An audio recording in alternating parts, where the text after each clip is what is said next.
ગડખોલ ગામ સ્થિત સરસ્વતી વિદ્યા મંદિરના નર્સરીના વર્ગખંડમાં આગ લાગતા દોડધામ મચી જવા પામી હતી. શાળા છૂટ્યા બાદ આગ લાગતા જાનહાનિ ટળી હતી. શાળાની ફાયર હાઇડ્રન્ટ સિસ્ટમ મોટર બંધ રહેતા સમયસર ચાલુ ના થઈ હતી. સ્થાનિકો દોડી આવી ટાંકીમાંથી પાણી ભરી લાવી આગ પર કાબુ મેળવ્યો હતો. આ ઘટનાની જાણ થતા શાળા સંચાલક દોડી આવ્યા હતા. એક વર્ષમાં શાળામાં બીજી વાર આગ લાગી છે. શાળા સાંકડી શેરીમાં હોવાથી ફાયર ટેન્ડરને પણ પહોંચવું મુશ્કેલ છે. સ્થાનિકોએ 10 મિનિટમાં આગ પર કાબુ મેળવ્યો હતો. અંકલેશ્વરના ગડખોલ ગામ ખાતે આવેલ પુષ્પવાટિકા સોસાયટી પાસે આવેલી સરસ્વતી વિદ્યા મંદિર ખાતે આજ રોજ બપોરે 2 વાગ્યાના અરસામાં શાળા નર્સરી વિભાગના વર્ગખંડમાં આગ ભભૂકી ઉઠી હતી.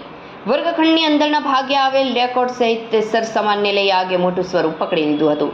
શાળા આગળ બેઠેલા લોકો આ આગ જોતા તેઓ દોડી આવ્યા હતા અને શાળાના પટાવાળા અને ચોકીદાર સાથે વર્ગખંડ પાસે પહોંચી પ્રથમ ફાયર એક્સટિંગ્વિશર સિસ્ટમ આગ પર કાબુ મેળવવાના પ્રયત્નો શરૂ કરવા જતાં લાઇન ચાલુ ન થતાં લોકો નજીક પાણીની ટાંકીમાંથી પાણી લાવીને મારો ચાલુ કર્યો હતો. જે બાદ મોટર ચાલુ કરતા ફાયર સિસ્ટમ વડે પાઇપ લંબાવી ઝડપભેર પાણીનો મારો કરતા ગણતરીની મિનિટોમાં આગ પર કાબુ મેળવી લેવાયો હતો. અત્રે ઉલ્લેખનીય છે કે શાળા સુધી ફાયર ટેન્ડર પણ જઈ શકતું નથી.